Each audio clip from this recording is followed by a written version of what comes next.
नमस्कार साथियों।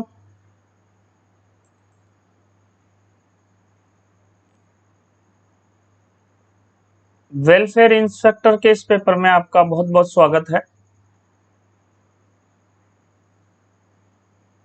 अपन सोल्व करने जा रहे हैं रतलाम डिवीजन का WLI का paper, staff and welfare inspector का पेपर हल करने जा रहे हैं। स्टाफ एंड वेलफेयर इंस्पेक्टर का पेपर हल करने जा रहे हैं। रतलाम डिवीजन है और मैक्सिमम मार्क्स 100 हैं। समय है जो 2 घंटे हैं।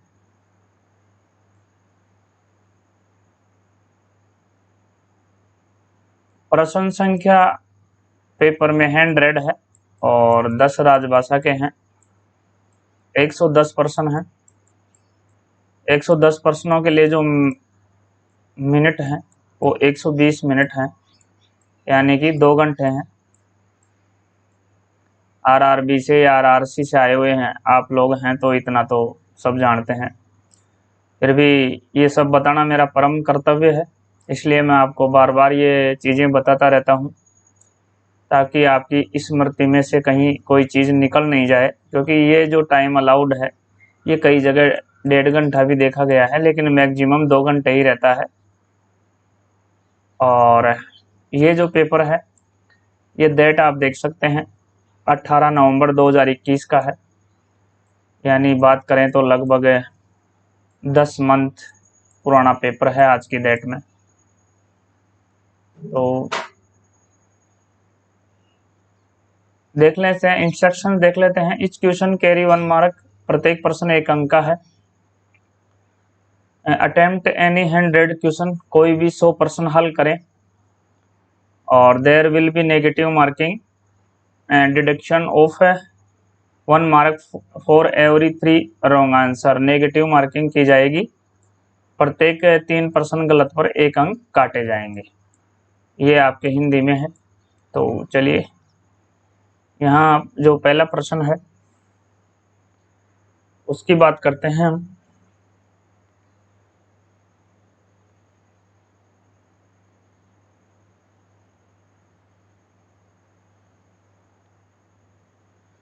जो पहला प्रश्न है वो आप देख सकते हैं स्क्रीन पे।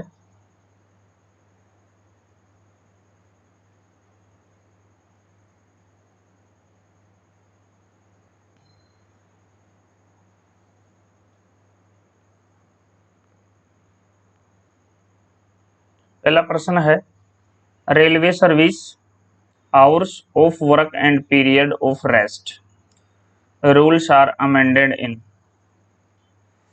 बहुत ही अच्छा प्रश्न है साथियों।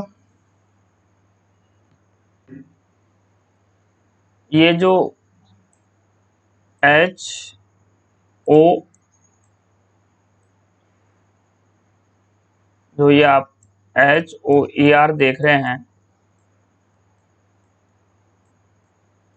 Hours of employment and regulation, पहले ये house of work and period of rest के नाम से जाना जाता था। 2005 से पहले 2005 से पहले ये house of work and period rest के नाम से जाना जाता था। 2005 के बाद ये संशोधित हो गया और HOER यानी house of employment and regulation के नाम से जाने लग गया। तो ये यहाँ 2005 के बाद है। तो यहाँ जो आपका आंसर आएगा वो ऑप्शन सी आएगा। ऑप्शन सी यहाँ करेक्ट है। आपका जो ऑप्शन सी है 2005 है वो बिल्कुल यहाँ करेक्ट है। रेल सेवा काम के घंटे और आराम की अवधि नियमों में संशोधन किया गया, तो ये 2005 में किया गया, इसलिए 2005 यहाँ आपका बिल्कुल करेक्ट हो जाएगा। प्रश्न नंबर 2 है as per railway service hours of work and period of rest rules full night means period between. तो देखिए साथियों, जो ड्यूटी का टाइम होता है वो बहुत से लोगों का आपने कभी देखा होगा 6 से 2 होता है, सुबह से दिन के 2 बजे तक। फिर 2 से 10 होता है रात के 10 बजे तक, 10 PM। 2 से 10 होता है, सुबह 6 से दिन में 2 बजे तक होता है, और दिन में 2 बजे से रात 10 बजे तक होता है।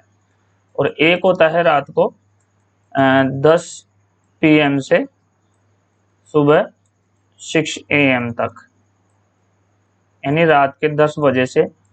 तो यहाँ पे जो फुल नाइट मीन्स है वो रात के 10 बजे से सुबह 6 बजे तक, यही यहाँ पे फुल नाइट का मतलब होता है, रात के 10 बजे से सुबह 6 बजे तक।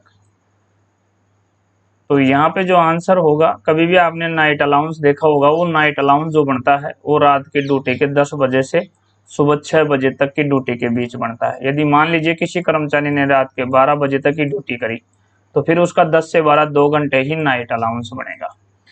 तो यहाँ जो आपका टाइम आएगा रेल सेवा के काम के घंटे और आराम की अवधि नियमानुसार पूरी रात का अर्थ है। तो ये रात के 10 बजे से सुबह 6 बजे तक यहाँ पे आपका आंसर आएगा। ऑप्शन ए यहाँ बिल्कुल आपका करेक्ट है। यहाँ देख सकते हैं आप 10 PM to 6 AM as per railway service hours of work and period of rest rules full night means period between. तो ये जो टाइम है आपका रात को 10 बजे से लेकर सुबह 6 बजे तक, ये फुल नाइट का मतलब होता है। तो जो लोग रात के 10 बजे से सुबह 6 बजे तक ड्यूटी करते हैं 8 घंटे, उनका फुल नाइट अलाउंस बनता है। ये भी यहाँ है, ऑप्शन ए यहाँ आपका करेक्ट हो जाएगा। प्रश्न नंबर 3 की बात करें, लॉग ऑन मीन्स ये पीरियड ऑफ ड्यूटी और hours in the case of intensive workers. HOR में 4 प्रकार के HOR में 4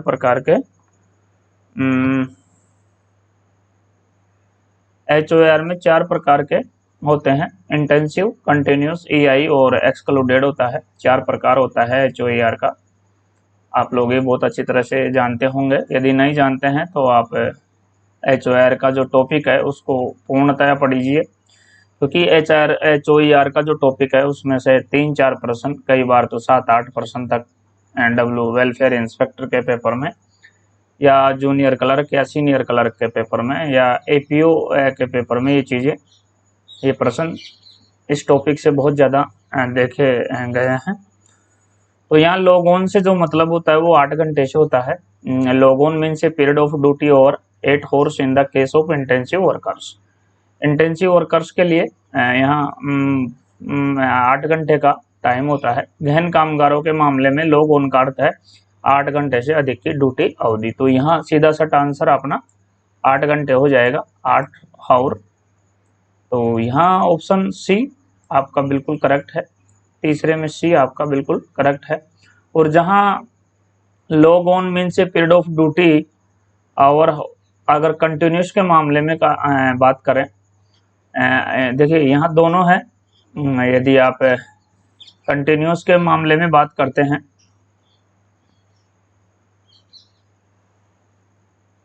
अगर यहाँ मैं थोड़ा सा क्लियर कर दूँ आपको, यहाँ थोड़ा अपना क्लियर कर देते हैं, जगह यहाँ पर है, यहाँ कर देते हैं। यदि यहाँ हम इंटेंसिव की लॉग ऑन की बात करें, तो ये आपके 8 आवर्स हैं। और यहीं पे अगर हम कंटिन्यूस की बात करें, सतत की बात करें, तो ये आपके 10 घंटे हो जाएगा। और यहीं पे अगर हम EI की बात करें, तो EI में ये 12 घंटे हो जाता है। EI में ये 12 घंटे हो जाता है। तो तीनों आप याद करें, गहन, कंटिन्यूस, सतत, और EI आंतरिक रूप से अविरामी। तो आंतरिक रूप से अविरामी लॉग ऑन में इंटेंसिव का 8 घंटे हो जाता है, कंटिन्यूस का 10 घंटे हो जाता है, और EI का 12 घंटे हो जाता है। तो यहाँ जो प्रश्न दे रखे हैं वो इसी प्रकार से दे रखे हैं। सबसे पहले आपको जो प्रश्न नंबर 3 है उसमें इंटेंसिव के लिए दे रखा है, तो 8 घंटे हो जाएंगे। प्रश्न जो नेक्स्ट है, log on means A period of duty और 10 hours in the case of continuous workers. और कंटिन्यूस के कंडीशन में ये 10 घंटे हो जाएंगे, और EI के कंडीशन में ये 12 घंटे हो जाएंगे। EI की कंडीशन में ये 12 घंटे हो जाएंगे। तो यहाँ जो 4 नंबर का प्रश्न है आपका, log on means A period of duty hour 10 hours हो जाएंगे। ऑप्शन बी यहाँ आपका करेक्ट हो जाएगा। निरंतर कामगारों के मामले में लॉग ऑन का मतलब है 10 घंटे से ड्यूटी की अवधि अधिक। तो यहाँ आपका ऑप्शन बी हो जाएगा। इसके बाद हम बात करें प्रश्न नंबर 5 की, तो log on means A period of duty over. तो यहाँ अपना 12 घंटे हो जाएगा in the case of essentially intermittent worker, यानी ईआई के लिए। ईआई की फुल फॉर्म आप देख सकते हैं, ये ईआई की फुल फॉर्म आप पढ़ लीजिए, स्क्रीन पे है। ये ईआई की फुल फॉर्म होती है, चाहे तो आप कॉपी में लिख सकते हैं। एसेंशियली इंटरमिटेंट ये ईआई की फुल फॉर्म है। इसके अलावा एक और चौथा होता है जो आपके एक्सक्लूडेड होता है। तो ईआई में ये 12 घंटे हो जाएगी। अपन यहाँ बात करें इंटेंसिव की बात करें तो ये 8 घंटे है। कंटिन्यूस की बात करें तो ये 10 घंटे हैं लॉग ऑन में। और ईआई की अगर हम बात करें तो ये 12 घंटे हो जाएंगे। तो ये आपको ये तीनों प्रश्न इसी से संबंधित थे। तो यहाँ 12 घंटे ऑप्शन 5 में डी हो जाएगा आपका। प्रश्न नंबर हम 6 की बात करें साथियों,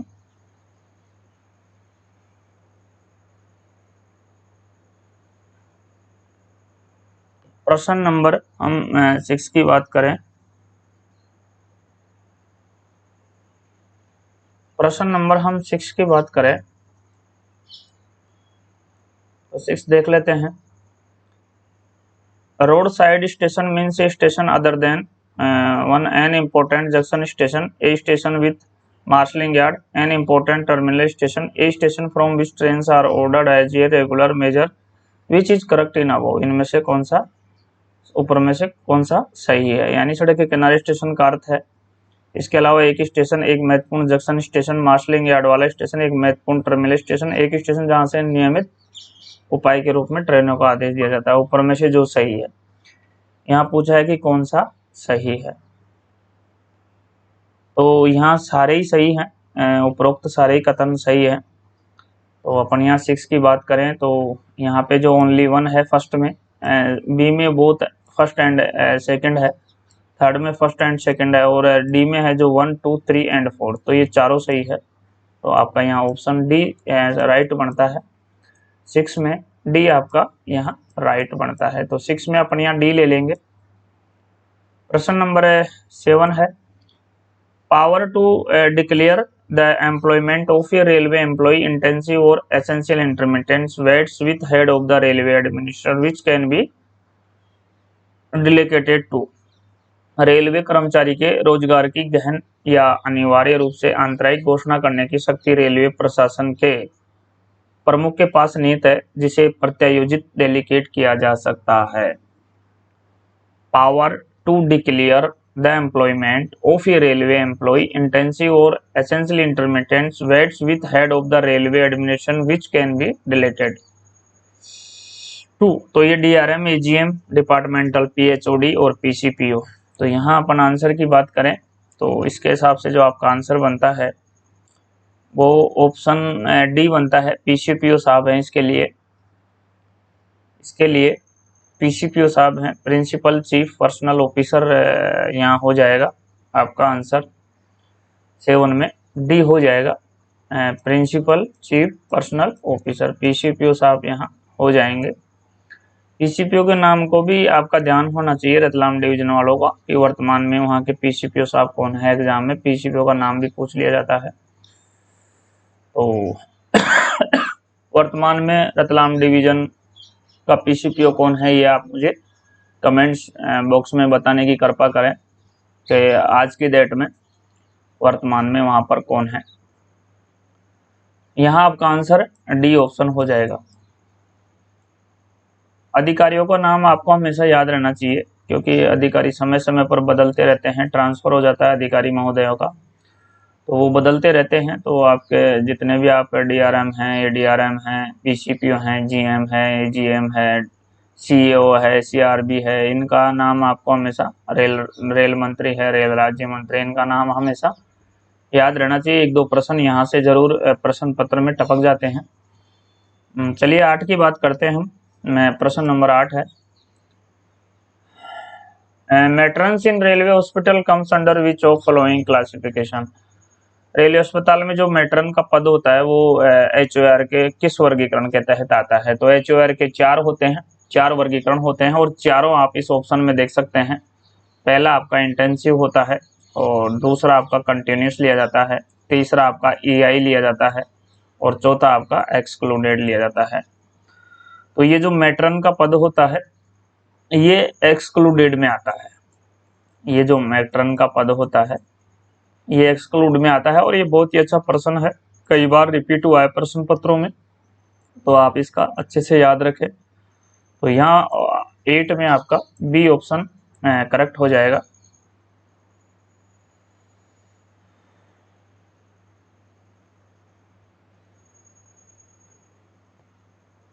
तो चलिए हम बात करते हैं 9 की। All supervisors belong to classification intensive, continuous, excluded और एसेंशियली इंटरमीडिएट EI। ये 4 वर्गीकरण हैं। All supervisors belong to classification, सभी पर्यवेक्षक सुपरवाइजर वर्गीकरण के अंतर्गत आता है। तो ये जो सुपरवाइजर्स हैं, सुपरवाइजर्स में आप JE और SSC को ले सकते हैं। सुपरवाइजर में आप JE एंड SSC सुपरवाइजर में आ जाते हैं, सुपरवाइजर कैटेगरी में आ जाते हैं। रेलवे में इनको जूनियर इंजीनियर और सीनियर सेक्शन इंजीनियर बोला जाता है। रेलवे में इनको JE जूनियर इंजीनियर और SSC। इनका ग्रेड पे, JE का ग्रेड पे 4200 होता है, जो आपके वेलफेयर इंस्पेक्टर का होता है ग्रेड पे, और अपना लेवल 6 में आता है ये। और वर्तमान बेसिक की बात करें तो 35,400 आपके JE की बेसिक होती है, और ये लेवल 6 में आते हैं। उसी हिसाब से SSC की बात करें तो ये सीनियर सेक्शनल इंजीनियर होते हैं और ये पर्यवेक्षक में ही आते हैं। इनकी जो बेसिक होती है वो लेवल 7 के अंतर्गत होती है और 44,900 रुपये इनकी बेसिक होती है। ये 35,400 आपके WLI वेलफेयर इंस्पेक्टर की भी है और ये CSWLI की 44,900 लेवल 7 में। तो यहाँ पे जो इसके लिए JE के लिए पूछा था, तो JE यहाँ पे आपके जो प्रश्न नंबर है यानी एक्सक्लूडेड में आता है। मैट्रन और सुपरवाइजर, मैटर ये दोनों याद रखिए आप। यहाँ जो आपका मैट्रन है, मैट्रन, ये मैट्रन और जो सुपरवाइजर हैं, सुपरवाइजर और मैट्रन हैं, ये दोनों HOER के एक्सक्लूडेड में आते हैं। ये दोनों आपके एक्सक्लूडेड में आते हैं, तो यहाँ ये ध्यान रखिएगा। तो आपका आंसर यहाँ बहिष्कृत हो जाएगा, अंग्रेजी में बोले तो एक्सक्लूडेड। ऑप्शन C यहाँ आपका बिल्कुल करेक्ट हो जाएगा। प्रश्न नंबर 10 की बात करें।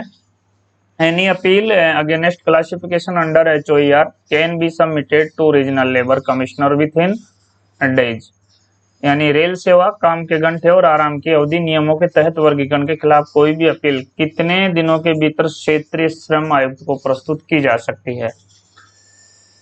यहाँ RLC होता है साथियों। RLC है जो आपके, RLC की फुल फॉर्म होती है रीजनल लेबर कमिश्नर होता है। तो उसके लिए ये दिनों की संख्या पूछी गई है इसमें कि कितने दिनों के अंदर अपील की जा सकती है। तो वो 3 महीने हैं। 3 महीने को यहाँ आप 90 दिन ले सकते हैं। 3 मंथ है, 3 मंथ्स हैं, और 3 मंथ्स को जो है आप यहाँ पे 90 दिनों में ले सकते हैं। ऑप्शन बी आपका यहाँ करेक्ट हो जाएगा। 10 में बी हो जाएगा आपका।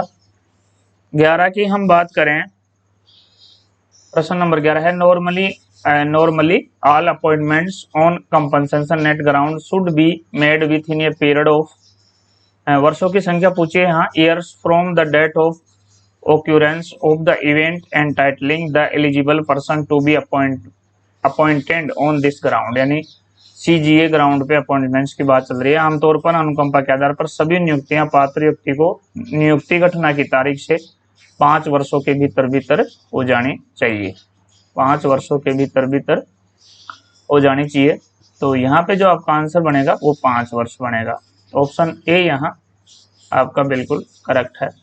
CGA की जो अपॉइंटमेंट है वो CGA अपॉइंटमेंट 5 वर्षों के अंतर्गत यानी घटना की तारीख से 5 साल के अंदर नियुक्ति हो जानी चाहिए। तो यहाँ ऑप्शन ए आपका बिल्कुल करेक्ट है, 5 वर्ष बिल्कुल राइट है।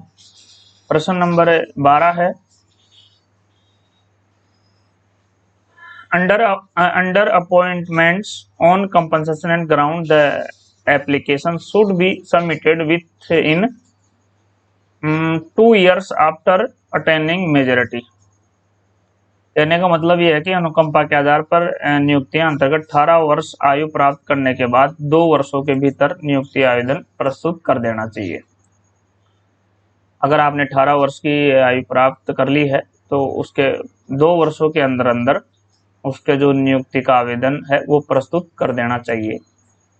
CGA ग्राउंड की बात हो रही है साथियों, यहाँ CGA appointment on compensation ground, appointments on compensation net grounds, ये CGA की फुल फॉर्म होती है। आप यहाँ प्रश्न में देख सकते हैं appointments on compensation net grounds, ये CGA की फुल फॉर्म होती है, ये भी आपको याद रहनी चाहिए। तो ये 2 वर्ष है यहाँ, तो 12 में यहाँ आपका बी आंसर बिल्कुल करेक्ट हो जाएगा। प्रश्न नंबर हम 13 की बात करें साथियों, तो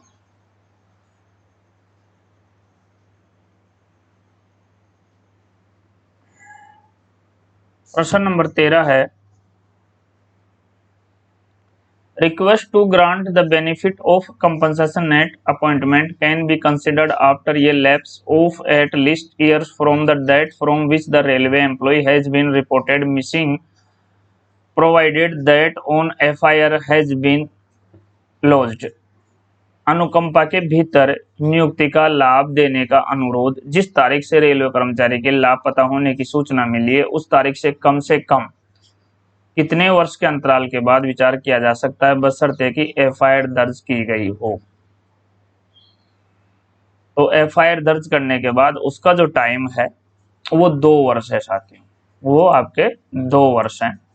तो यहाँ 2 ईयर आपका आंसर बिल्कुल करेक्ट है। ऑप्शन बी है जो यहाँ आपका आंसर बिल्कुल करेक्ट है।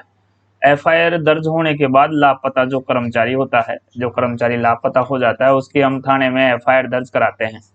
तो जिस डेट को हम उसकी FIR दर्ज कराते हैं तो उसके बाद 2 वर्षों के भीतर उस तारीख से 2 वर्षों के अंतराल के बाद लापता कर्मचारी यदि 2 साल के अंदर नहीं मिलता है तो उसकी जगह CGA ग्राउंड पर नियुक्ति का विचार किया जा सकता है। तो यहाँ ऑप्शन बी आपका बिल्कुल करेक्ट है। प्रश्न नंबर यहाँ 14 की बात करें,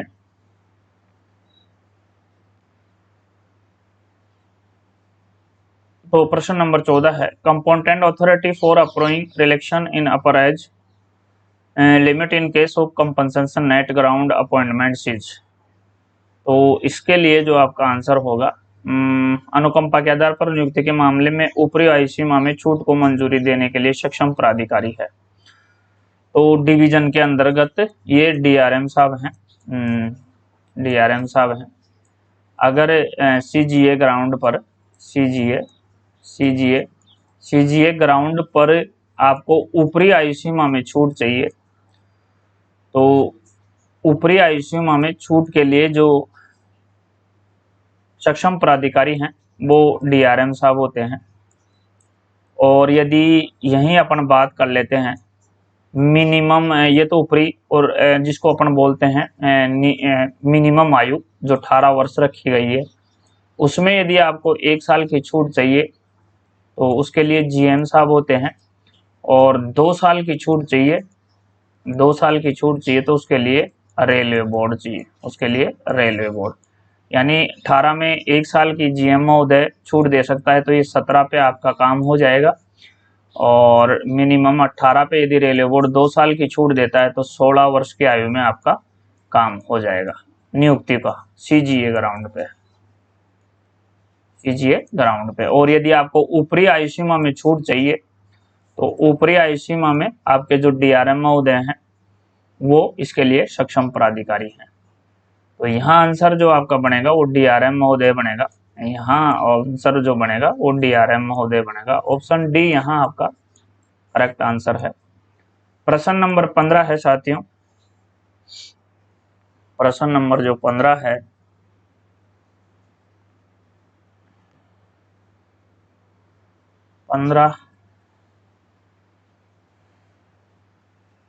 इन exercise of the powers conferred by the which article, यहाँ अनुच्छेद से संबंधित है article of the constitution the president make the rules regulating the issue of passes and privilege ticket orders.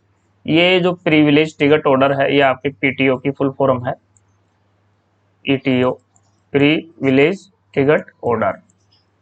संविधान के अनुच्छेद द्वारा प्रदत्त शक्तियों का प्रयोग करते हुए राष्ट्रपति पास और विशेषाधिकार टिकट आदेशों ऑर्डर्स जारी करने के लिए नियम बनाता है और नियमित करता है, तो वो कौन से अनुच्छेद के तहत करता है? ये आपके पास पीटीओ की बात हो रही है साथियों, पास एंड पीटीओ की बात हो रही है। तो पास पीटीओ के लिए जो आपका ऑथेंटिक अनुच्छेद है वो है 309 अनुच्छेद, इसमें आपका पास और पीटीओ से संबंधित है। इसके लिए राष्ट्रपति पास और विशेषाधिकार टिकट आदेशों ऑर्डर्स जारी करने के लिए नियम बनाता है और नियमित करता है। तो ये आपका जो अनुच्छेद है वो है 309 है। तो यहाँ आंसर आपका सी आंसर बिल्कुल यहाँ आपका करेक्ट हो जाएगा। प्रश्न नंबर 16 है। चलिए साथियों इस वीडियो में इतना ही, 16 से आगे हम नेक्स्ट पार्ट में करेंगे, तब तक आगे दीजिए। Thank you very much, thanks for watching this video.